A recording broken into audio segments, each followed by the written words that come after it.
Hey, good evening and happy Independence Day, everybody. And thank you for joining us here this evening. I would especially like to thank our guest of honor, Deputy Minister Bopela, for joining our celebration. You know, I just had the opportunity to sit with the Deputy Minister and talk a little bit about his life. And one thing that's always amazing for me being here in South Africa is it's possible to meet the heroes of the South African nation in a way that, you know, obviously we still have heroes, but our independence struggle was long ago. And we talked a little bit about his participation in the Soweto uprising all those years ago. So I can't tell you what a terrific honor it is to have you here at our independence celebration, celebrating the freedom in South Africa, but also the freedom in the United States.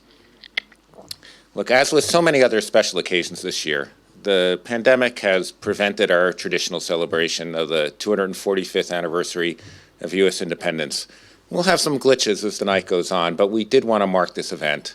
We've all suffered so much during this past 16 months, but even now, in the midst of a devastating third wave, we're seeing that by working together and further investing in our friendship and partnership, we will defeat this virus. The past year has taught us that we must continue to strive to ensure that everyone, regardless of race, creed, sex, or origin, can exercise their basic human rights. And the commitment to these values is something that our two nations share. We must continue to struggle together in pursuit of these ideals. To me, one of the clearest examples of this shared struggle comes from our president, Joe Biden, when he was just still a senator. In 1986, after months of anti-apartheid protests across college campuses in the United States and a vigorous debate over potential sanctions against South Africa, Joe Biden took to the floor of the U.S. Congress, and uncharacteristically, he pounded the table as he spoke. Senator Biden demanded that our nation show the moral backbone. That impassioned speech gave fire to the anti-apartheid movement in the United States. And within just a few weeks, the U.S. Senate passed the Comprehensive Anti-Apartheid Act. Now today, some 35 years after that, the friendship and partnership between our two countries has continued to strengthen. President Biden's commitment to South Africa is steadfast.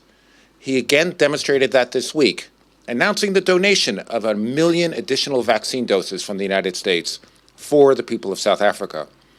We're also incredibly proud to partner with South Africa's scientists and businesses in a new initiative to help produce hundreds of millions of vaccines right here in South Africa.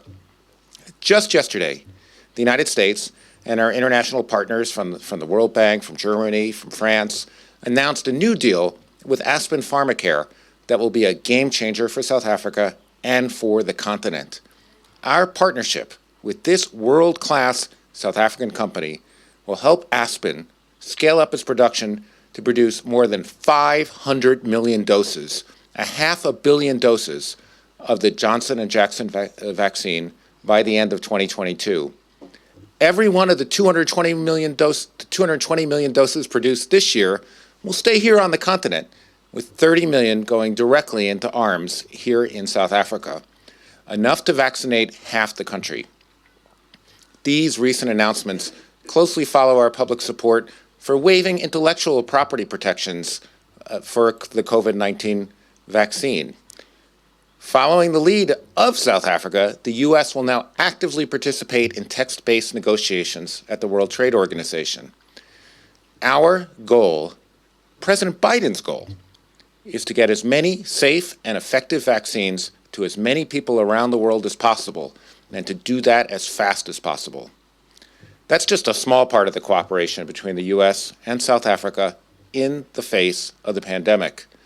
Scientists in both of our countries have been working together in research partnerships and clinical trials, ultimately having produced a COVID-19 vaccine that will be manufactured and used here in South Africa.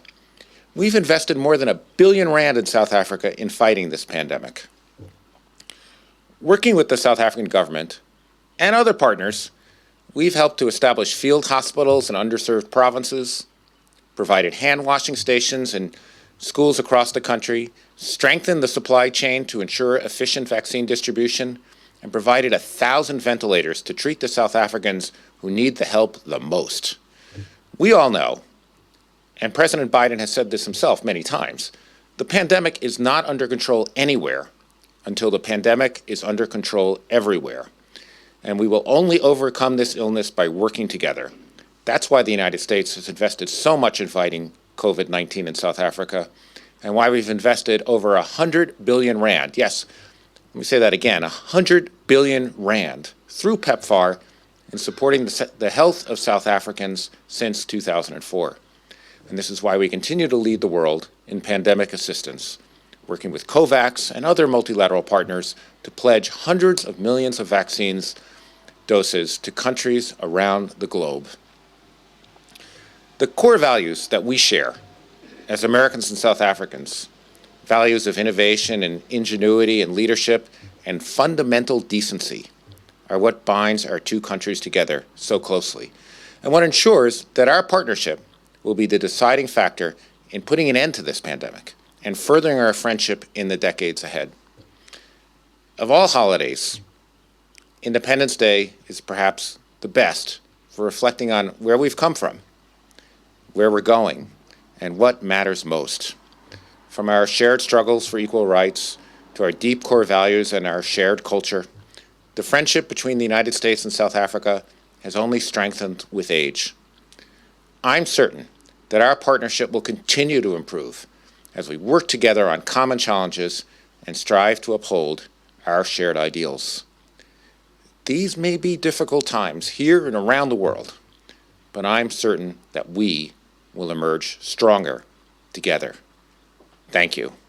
And now, I would like to propose a toast.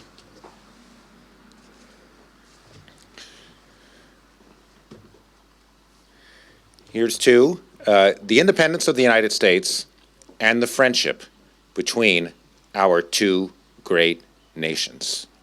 Here's to.